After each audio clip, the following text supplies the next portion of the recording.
Hello children, I hope you all are good. So once again I am here with the very interesting topic of the history, that is First Empire. भाई previous chapter में हमने सब कुछ पढ़ लिया, Chalcolithic as पढ़ ली, megalith पढ़ लिया, बुद्धिज्म, जैनिज्म, वेदास, उपनिषद।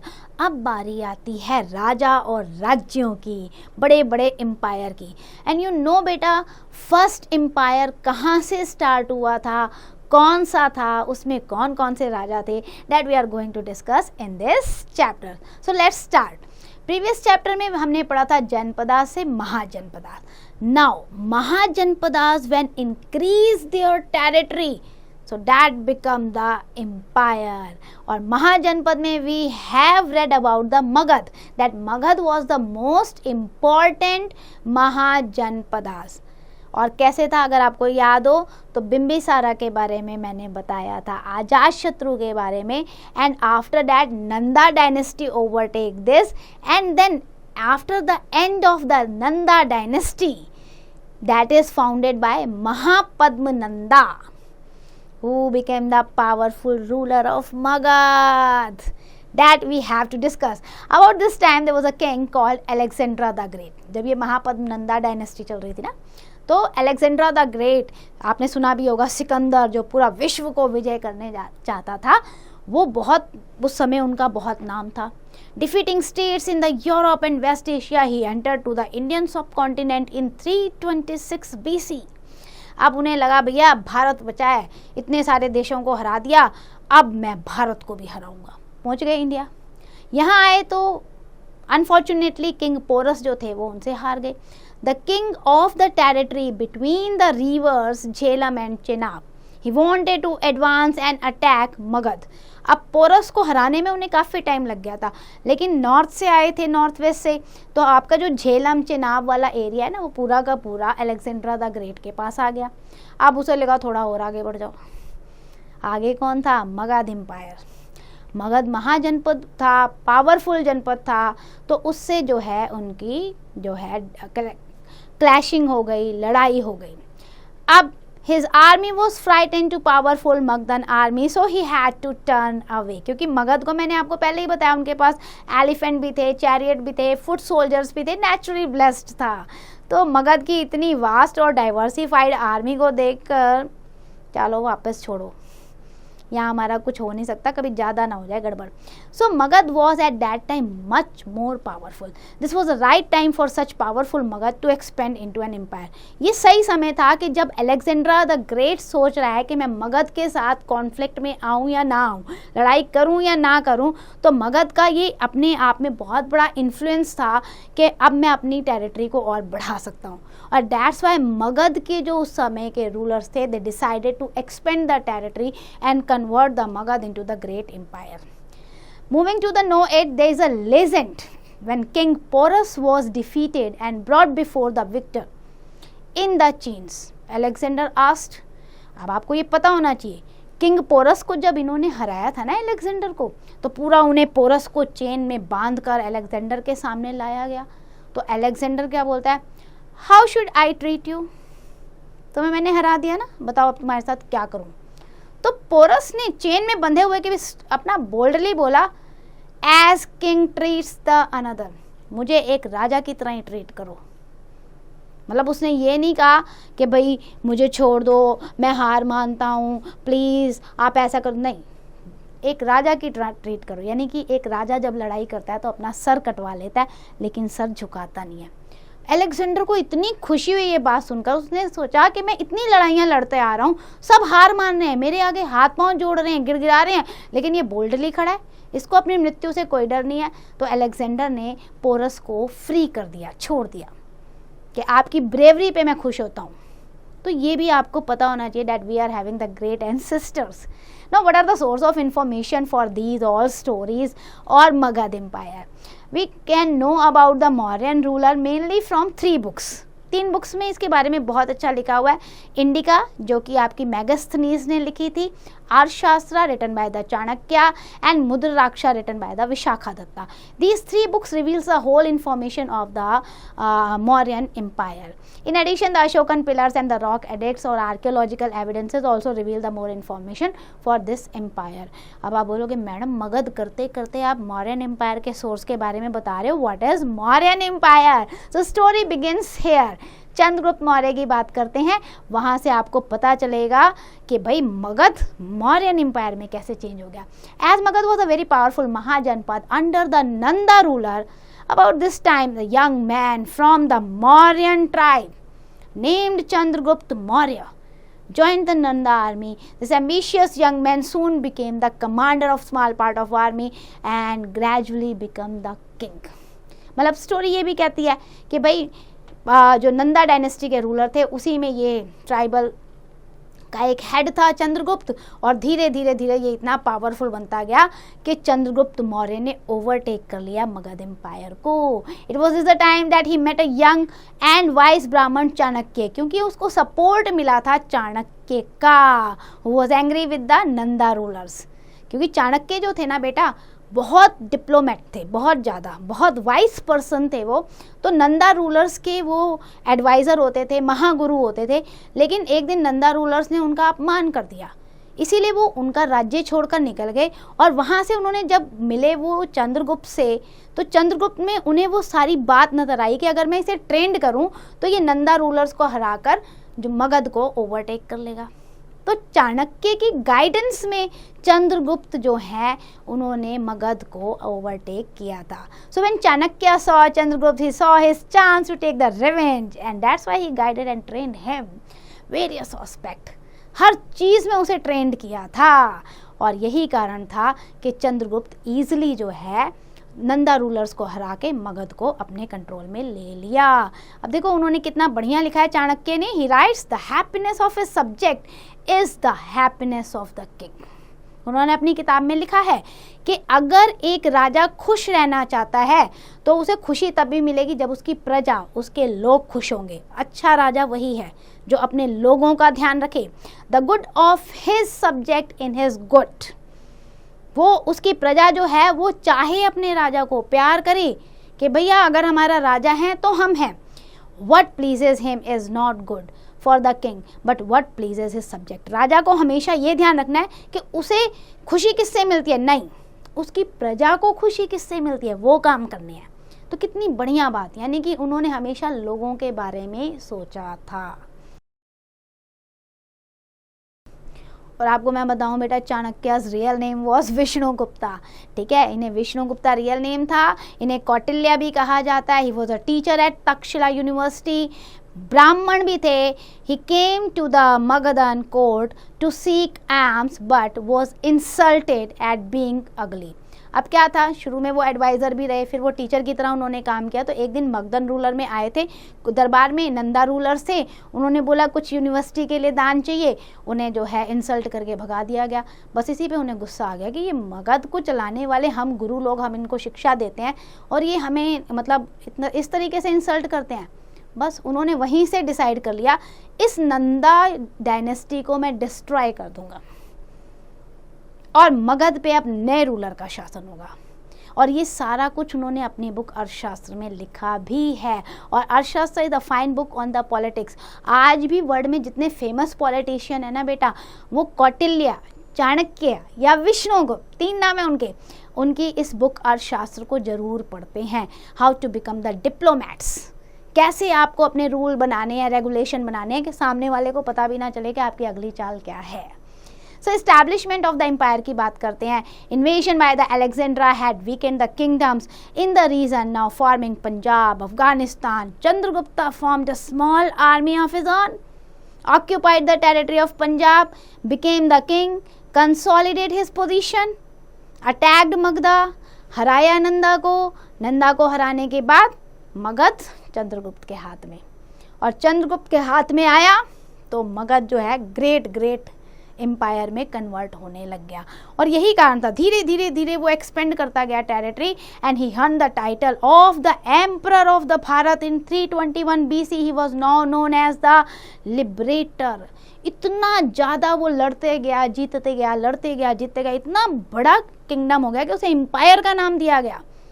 और ये कहा गया कि इसने तो लगता है पूरा भारत ही यूनिफाई कर लिया, ऑक्यूपाई कर लिया है, इसलिए उन्हें एम्परर ऑफ भारत का टाइटल दिया गया। Acting on the advice of Chanakya, his adviser, Chandragupta grew from strength to strength. क्योंकि पीछे सपोर्ट किसका था? कौटिल्य का, चाणक्य का। तो उनकी एडवाइस को फॉलो करते हुए स्टेप बाय स्टेप वो पावरफुल होते गए। Chandragupta turn towards the north west to expand his territory.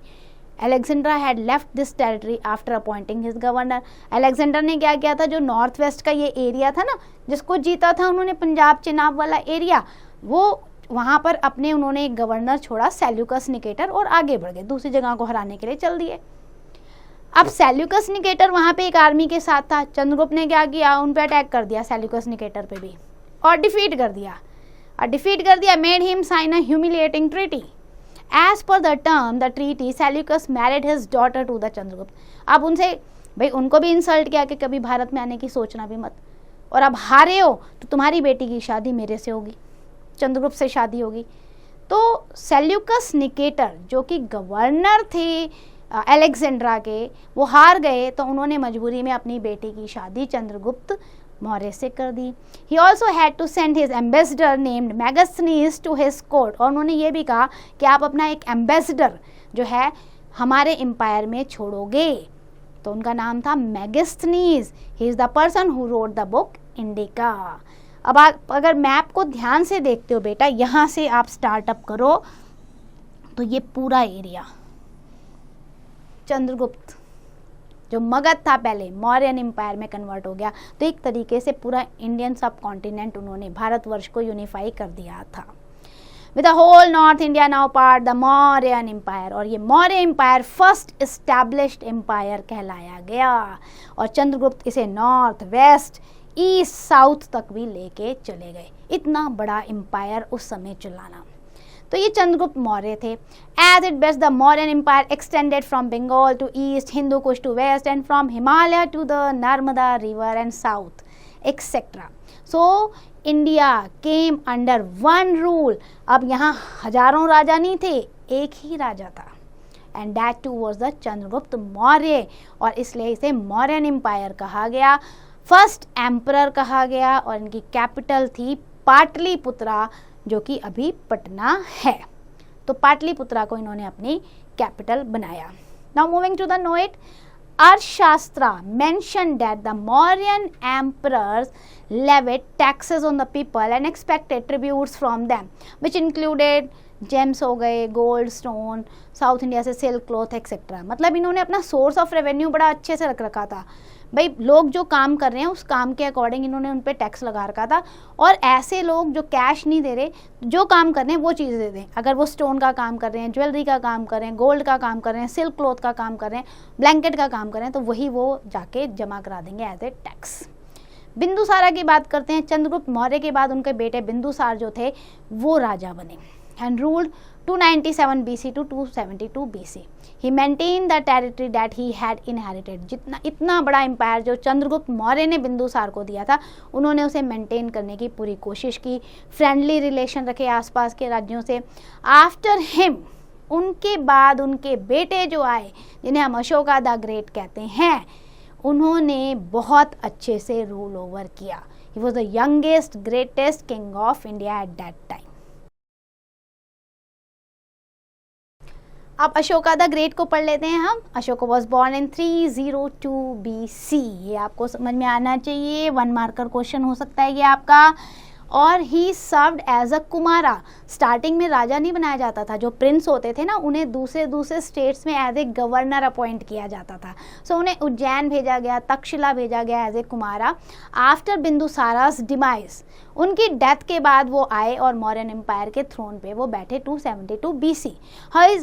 It was only in 269 BC that his coronation ceremony was conducted. Because of the tussle of the power with his brother, Ashoka earned the title देवनाम प्रियादसी, और देवनाम प्रिया भी कहते हैं, beloved of the gods, Priyadarshi, handsome looking. यानी overall अगर देखा जाए Ashoka physically, mentally हर तरीके से परफेक्ट नज़र आते थे। सो अशोका बिंदुसारा के मरने के बाद गद्दी पे तो बैठे, लेकिन ऑफिशियली उन्हें बहुत बाद में उनकी ये सेरेमनी की गई थी, क्योंकि उनके भाइयों से क्लैशिंग हो रही थी कि गद्दी पे मैं बैठूंगा। बट लोग उन्हें बड़ा प्यार करते थे, अशोका को देवनाम प्रिया दिया था नाम, उन्हें प्रियदर्शी कहा गया था। War that change the Ashoka. अब हम यहाँ बात करते हैं कलिंग वॉर की। देखो अशोका भी अपने आप में बहुत पावरफुल किंग रहे, बहुत एम्पायर को वो बढ़ाते गए, एडमिनिस्ट्रेशन भी उन्होंने अच्छा किया। लेकिन अशोका ने जब एक्सपेंड करना शुरू किया ना एम्पायर, बैटल पे बैटल, बैटल पे बैटल, तो एक ऐसी बैटल हुई जिसने उनकी लाइफ को टर्न कर दिया। Turning point of his life that is Kalinga. आपका ये जो प्रेजेंट डे ओडिशा है ना बेटा, ये दिस हिस्सा, ये दिख रहा है आपको कलिंगा लिखा हुआ है, तो उड़ीसा का ये जो बहुत बड़ा हिस्सा है that was the Kalinga eight that time. Kalinga की लड़ाई ने आपके अशोका की पूरी लाइफ चेंज कर दी। It was a strong and prosperous. Kalinga उस समय छोटा सा राज्य था, लेकिन बड़ा प्यारा, बड़ा सुंदर, प्रॉस्पेरस राज्य था। कभी मतलब कहते हैं ना किसी के साथ कोई बुरा व्यवहार नहीं, कुछ नहीं, अच्छे से चल रहा था। Ashoka set his eyes on this kingdom. Ashoka को लगा ये भी क्यों छूट गया, इसको भी ले लेते हैं। उन्होंने अटैक कर दिया उस पर। अब ये बैटल जो है 261 BC में चली। This battle was very furious battle. Massive loss हुआ लाइफ का, प्रॉपर्टी का, पिटी का। मतलब कलिंगा के एक एक व्यक्ति ने अपना जीवन दान में दे दिया, लड़ाई में पार्टिसिपेट कर दिया कलिंगा की आज़ादी के लिए। सो कलिंग की बैटल जो थी इट स्टूड कम्प्लीटली डिवास्टेटेड। ऐसा लगा कि कलिंग में कुछ बचा ही नहीं है, सब खत्म हो गया है। The houses were razed to the ground, the soldiers and common people lay dead, wealth, property सब प्लंडर हो चुकी थी, खत्म कंप्लीटली। अशोका का एक रॉक एडिक्ट है 12th number, Ashoka rock edict, जिसमें उन्होंने ये मेंशन किया है 150,000 पीपल वर कैप्चर्ड। बहुत बड़ा अमाउंट था उस समय के लिए। And 100,000 were slain and much many them the numbers died of disease, privations और एनी अदर थिंग्स। मतलब बहुत सारे लोग तो महामारी से, बैटल में ऐसे ही मारे गए। इतना बड़ा डिवास्टेशन हुआ। अशोका को क्या लगा, बैटल फील्ड में ऐसे विजिट करने गया। जब वो विजिट करने गया उसने एक से एक लड़ाइयाँ लड़ी थी, पर इतना ज़्यादा लोग मरेंगे उसे ये नहीं था, क्योंकि यहाँ पे क्या हुआ कि कॉमन पीपल भी एंटर हो गया कि नहीं कलिंग को हम बचा के छोड़ेंगे, वरना जिंदा रहने का कोई फायदा नहीं। वो बैटल फील्ड में गया, ही वॉज शॉक्ड। उसने देखा बस लाशें ही लाशें हैं, कुछ नहीं है। He could see all around him dead bodies of men, horses, elephant, wounded soldiers, women, children wheeling around the dead bodies, such as the pitiable sights। कहता मैंने आखिर लड़ाई क्यों लड़ी, एक जमीन के टुकड़े के लिए लड़ाई लड़ी। मैंने तो सोचा ही नहीं था कि इतना दर्दनाक हादसा होगा, इतने लोग रोएंगे, चिल्लाएंगे, इतने बच्चे अनाथ हो जाएंगे। उसके हार्ट में एक ऐसा दुख आया ना कि he left the battle. This was the turning point of his life. Ashoka used to allow all prisoner to be free from one whole day once in a year to meet their family and friend.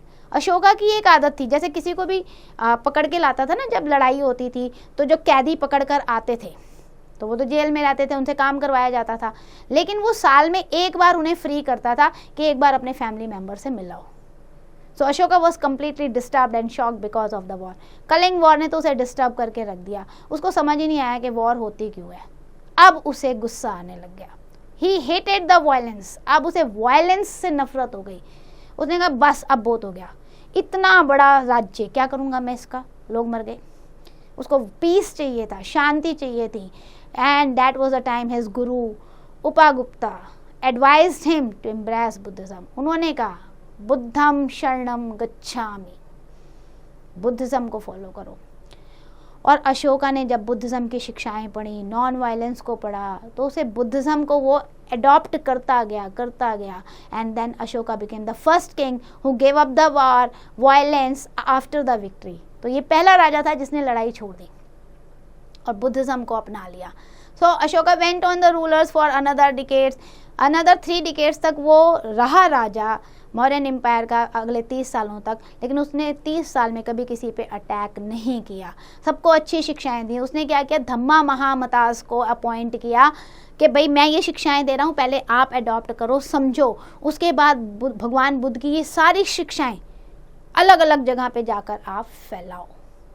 तो इस तरीके से बुद्धा की शिक्षाओं को फैलाने में अशोका का बहुत बड़ा योगदान रहा। नाउ मौर्यन एडमिनिस्ट्रेशन की बात करें तो we know about the Chandragupta administration from Megasthenes book Indica. Chanakya की अर्थशास्त्र में भी उनके बारे में लिखा है, और वही administration system later on Bindusara और अशोका ने भी कंटिन्यूड किया है। किंग जो होते थे वो प्रिंसिपल अथॉरिटी होते थे स्टेट की, and then council of minister होते थे जिसे मंत्री परिषद कहा जाता था। मंत्री परिषद को अलग अलग डिपार्टमेंट दिए जाते थे। किंग जो है कभी भी मंत्रियों को बुला के मीटिंग ले लेते थे, असिस्ट करते थे वो मंत्री उन्हें अलग अलग फील्ड के लिए। Ministers were further assisted by the number of officers. Minister जो थे उनको अलग अलग ऑफिसर असिस्ट करते थे, जैसे आपका यहाँ पे मेंशन है ना नेम, दैट इज अध्यक्ष, अमात्यास, युक्तास, राजयुक्तास। इस तरीके से बहुत सारे ऑफिशियल्स होते थे जो मिनिस्टर्स को असिस्ट करते थे। The Mauryan empire was divided into 4 provinces, Magadha, Ujjain, Takshashila and Swarnagiri, each under the change of kumaras. और आपके जो ये जितने भी थे ना, इनके हेड कुमारास यानी कि जो प्रिंसेस होते थे ना, वो होते थे, या फिर आपके स्थानक्स जो होते थे वो भी इनके हेड होते थे। Basic unit of administration was the village, और विलेज को जो हेड करते थे उन्हें ग्रामिणी या धर्माध्यक्ष कहा जाता था। कैपिटल की बात करें तो पाटलिपुत्र मौर्यन एम्पायर की कैपिटल थी, और पूरी टेरिटरी को प्रोटेक्ट किया गया था गैरिजन से। थिक ह्यूज बाउंड्री वॉल बनाई गई थी, फोर्टिफाइड कर रखा था, और deep moat had been dug all around the city to defend it against any attack. So proper protection दी गई थी कैपिटल सिटी को। Royal palaces were made up of beautifully carved wooden pillars and walls. People lived a simple life at that time. Megasthenes ने अपनी book indica में लिखा है पाटलिपुत्र के बारे में, that this was a large and beautiful city surrounded by the massive wall. बड़ी बड़ी वॉल चारों तरफ बनी हुई हैं, 570 टावर्स हैं, 64 गेट्स हैं। The houses are built of the wood and mud bricks, and 2 और 3 स्टोरी हाई हाउसेज होते थे। तो ये इंडिका के थ्रू हमें पता चलता है कि उस समय के हाउसेज या महल कैसे होते थे। रेवेन्यू और टैक्सेस की बात करें तो लैंड रेवेन्यू तो बहुत ज़्यादा लिया ही जाता था, मतलब जितना प्रोडक्शन होता था उसका 1/6 जो है वो लैंड रेवेन्यू में जाता था। लेटर ऑन इंक्रीज टू 1/4 कर दिया गया। प्रोडक्शन का 1/4 हिस्सा जो है राजा के खजाने में जाएगा।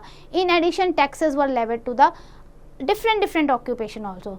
प्रोफेशंस जो होते थे, trade, transports, mines worker, forest, cattle, इन पे भी लगता था टैक्स। तो इस तरीके से सोर्स ऑफ इनकम जो है अच्छी थी, और उस इनकम को वो irrigation, hospital, road, rest house बनाने के लिए भी, मतलब लोगों के लिए, काम के लिए इसे यूज करते थे। आर्मी की बात करें बेटा तो Mauryan empire had a huge vast large army. It was estimated the strength was 8,000 chariots in the army, and then 9,000 elephant soldiers, 30,000 horse soldiers, and 6 lakh foot soldiers. Means you can see the huge army was there, so nobody dared to take a conflict with the Mauryan Empire. The soldiers were paid in the cash and kind. King had established the effective, efficient spy system also. जैसे हमारे raw होते हैं ना, spy बिल्कुल जासूस जो है वो भी लगा रखे थे, जो उन्हें बार बार time to time neighbouring states की खबर देते रहते थे। Mauryan emperor were welfare minded. ये एक अच्छी बात थी क्योंकि लोग उनका साथ देते थे, इसलिए भी आसानी से कोई उन पर हमला नहीं कर पाता था। प्रजा बहुत खुश थी, वेलफेयर माइंडेड थे रूलर्स, स्पेशली अशोका ने तो ऐसा लगता है रूल ही लोगों के लिए किया है। They undertook several welfare measures for the subject, paid attention to the infrastructure, whatever the people needed. Ashoka had created the new category of officials called the Dhamma Mahamatas to keep a visual on the conduct of state official.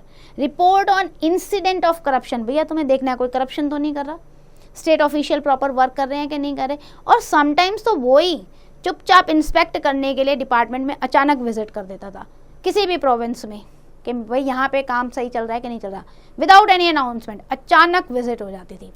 The people in the empire were very simple, honest and happy because the ruler worked for them.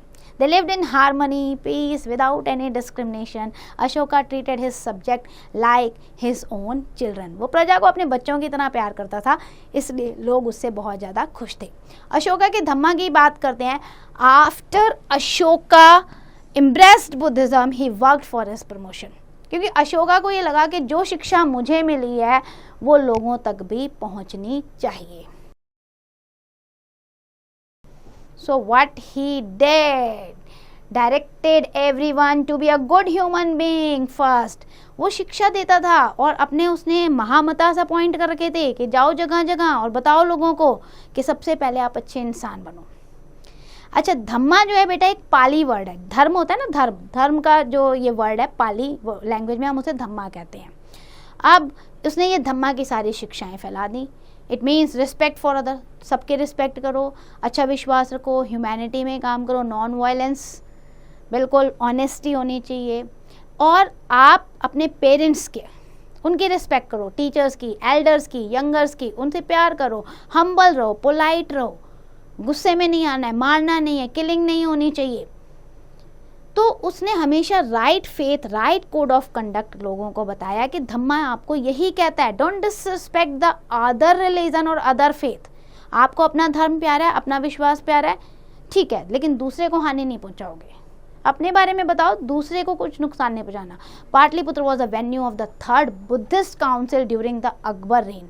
Akbar के time पे पाटलिपुत्र में बहुत बड़ी Buddhist council arrange की गई थी. Note पे चलते हैं बेटा. The coins of the Mauryan dynasty had Buddhist symbol. आप देखिए कॉइन्स को आप देख सकते हैं, बुद्धिस्ट सिंबल आपको नजर आएंगे, सच एज धर्म चक्र, ये आपको दिख रहा है, बोधि ट्री या बरियर्स, mount, lord Buddha breathed his last breath. इस तरीके के जो है आपको सिंबल डिपिक्ट होंगे मौर्यन कॉइन्स पे. Now Ashoka wanted his subject to be happy, peaceful, humble and contented. इसलिए वो क्या करता था, maximum practice what you preach. वो ये कहता था आप दूसरों को तो कहने जा रहे हो सच बोलो, करप्शन मत करो, मारो नहीं, लेकिन क्या आप खुद उसे अडॉप्ट करते हो? तो जितना आप दूसरे को उपदेश कर रहे हो मैक्सिमम उसे प्रैक्टिस करो. पहले आप दूसरों के लिए जो है आइडियल बनो. ही टॉट अहिंसा एंड वेजिटेरियन बाय एग्जाम्पल. देखो जी, वेजिटेरियन रहो, अहिंसा को फॉलो करो. उसने हंटिंग छोड़ दी, फ्लैश ईटिंग छोड़ दिया. He use edicts inscribed on pillar. उसने बड़े बड़े पिलर्स जो होते थे ना, रॉक एडिक्ट्स या पिलर्स पे इनग्रेव्ड कराए, इंस्क्रिप्शन, अपने मैसेजेस को लिखवाया. साउथ एशियन कंट्री तक उसने बुद्धिज्म को स्प्रेड कराया. उसने अपने बेटे Mahendra and daughter Sanghamitra sent to the Sri Lanka for the same purpose to preach the teachings of the Dhamma. Ashoka worked for the promotion of the Buddhism for many years. The stupa at Sanchi is one of them. Sanchi पे उसने great stupa बनवाया जिसमें Buddhism की शिक्षाएं आपको मिलेंगी. Then Ashoka's edicts and inscriptions की बात करें, सो इंस्क्रिप्शन क्या होता है बेटा, which are engraved on hard surface. जब हम खोद के लिखते हैं ना किसी हार्ड सरफेस पे, मे बी रॉक पे, पिलर पे, मेटल पे, वुड पे, दैट इज इंस्क्रिप्शन. तो इस तरीके के इंस्क्रिप्शन और एडिक्ट्स आपको रॉक्स पे भी मिलेंगे, पिलर पे भी मिलेंगे, मेटल पे भी मिलेंगे. अशोका ने ये इनग्रेव कराए ताकि लंबे समय तक इनको कोई जो है डिस्ट्रॉय ना कर पाए और ये शिक्षाएं लोगों तक पहुंचे. That was in the Pali and Prakrit language. It was use to inscribe the edicts on pillar. Script जो थी वो ब्राह्मी थी. Local language was given to preference to many of the Ashokan rock edicts. Ashoka ने ये भी कहा जहाँ जहाँ आप ये रॉक पिलर बना रहे हो या आप दूसरे रॉक एडिक्ट्स बना रहे हो, पिलर पे इनग्रेव करा रहे हो, so whatever the long language was spoken there ना, जो भी लोकल लैंग्वेज वहाँ बोली जा रही है उसमें आप यहाँ पे इंस्क्राइब कराओगे. तो इस तरीके से उसने बुद्धिज़्म की शिक्षाओं को फैलाया लोकल लैंग्वेज में. अफगानिस्तान तक में उसने इंस्क्राइब करा दिया, ग्रीक लैंग्वेज में इंस्क्राइब करा दिया क्योंकि बहुत सारे ग्रीक पीपल रहते थे वहाँ पे. सो इस तरीके से the Sarnath pillar known as the Ashoka's pillar at Sarnath. Sarnath में एक पिलर है जिसे हम अशोका पिलर कहते हैं. The relics of Ashokan time has 4 lines back to back. It has been constructed on the sandstone pillar. अगर आप देखते हो, it has been adopted by the national emblem also. 4 शेर है ना बने हुए हैं. बैक टू बैक, तो उसे हमने अपने नेशनल एम्बलम पे भी एक्सेप्ट किया है। उसने लिखा है all men are my children, I am like a father to them. ये अशोका ने इंस्क्राइब कराया कि सभी मेरे लिए बच्चे हैं, मैं उनका पिता हूँ।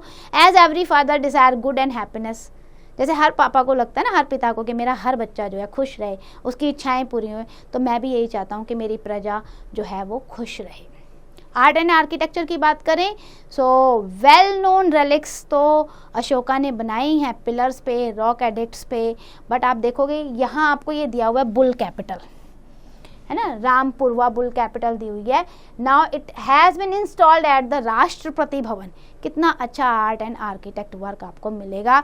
ये आपका पूरा बेटा 8 फीट की हाइट है और 9 इंचेस का। It was unearthed near the bank of Gandak river. Gandak river के पास ना खुदाई की गई, तब ये मिला था, तो अब इसे राष्ट्रपति भवन में रखा गया है। Then another you can say that many stupas had been built by the Ashoka. So fine architecture work was there. The edicts left by Emperor Ashoka have provided vital links to the past.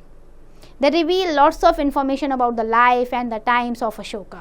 The writings in the edict throw light on the Ashoka's tolerance. क्योंकि जो जो उसने बेटा engraved करवाया है, लिखवाया है, वो बता रहा है कि अशोका जो है कितना टॉलरेंट हो गया था after the Kalinga war. Tolerant मतलब वो हर धर्म को, हर शिक्षा को मानने लग गया था और अच्छे से अच्छी चीज़ें लोगों को देने की कोशिश करता था।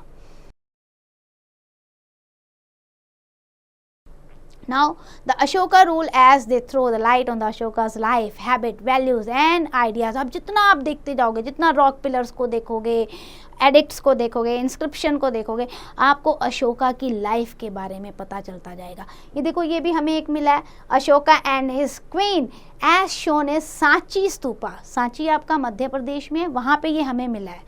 तो ये भी बता रहा है कि कैसी लाइफ वो जीना चाहता था। The edicts also reveal the Ashoka maintain the peaceful relation with the neighbouring territories, exchange of learned scholars and ambassador between the Mauryan empire and other states took place during his rule. So edicts on the sculpted pillars reveal standard of skill. अब आप ये देखो, उस समय ये हाथ से बने हुए हैं बेटा स्कल्पचर, तो कितना फाइन क्राफ्ट वर्क और आर्किटेक्ट वर्क उस समय किया गया था। अब बात करते हैं मौर्यन एम्पायर डिक्लाइन कैसे हुआ। मौर्यन एम्पायर को अगर आप देखोगे, within the 50 years of Ashoka's death, Ashoka के मरने के 50 साल के अंदर अंदर ये मौर्यन एम्पायर खत्म हो गया इन 185 BC। When the Pushyamitra Sunga overthrew the last Mauryan king, there were several causes for decline. Mauryan ruler after Ashoka were not very efficient. Empire इतना बड़ा था कि इतना अच्छा कोई राजा ही नहीं आया अशोका के बाद कि इतना बड़ा एम्पायर संभाल सके, तो दूसरे राजा उस पर कब्जा करते गए, लड़ाई करते गए। The Brahmins were dissatisfied who oppose the promotion of Buddhism. Buddhism का इतना ज़्यादा प्रमोशन हो गया था कि ब्राह्मण जो है इसे डिससेटिस्फाइड हो गए थे। Also adopting non violence Weeknd the army. Non violence कह दिया तो आर्मी को लगता था हमें क्या काम करना है, हम बैठे रहें, तो आर्मी में भी क्लैशिंग आने लगी थी। So there were several reason for the decline of Mauryan empire. हाँ, ये है कि पुष्यमित्र सिंघा ने उन्हें हरा दिया और उसके बाद मौर्यन एम्पायर का एंड हो गया। So that's and for the chapter. Let's do the quick revision. What we have discussed in this chapter, the main sources of information about the Mauryan Empire is the Arthashastra and Mudraksha.